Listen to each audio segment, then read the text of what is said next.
Patrick, bonjour. Bonjour. La dernière fois, vous étiez revenu sur Delville Management et quel bilan est-ce que vous en dressez 15 ans après? Deuxième acteur français pure player du management de transition. Et quels sont, selon vous, justement, les key success factors qui font la réussite de Delville? C'est une grande question. Alors, je dirais, il y a deux types de key success factors, de facteurs clés de succès, comme on dit en bon français.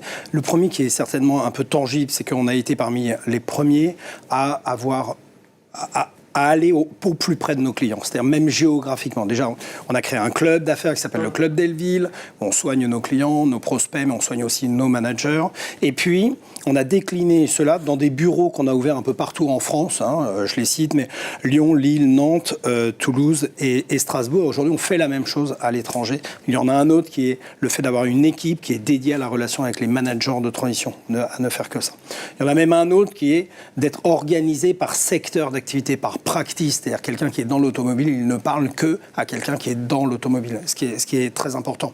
Mais autour de ça, il y a surtout un facteur qui est un peu intangible, et ça je saurais peut-être pas bien l'expliquer, c'est cet esprit d'équipe, ce collectif qui a été créé au sein de l'entreprise.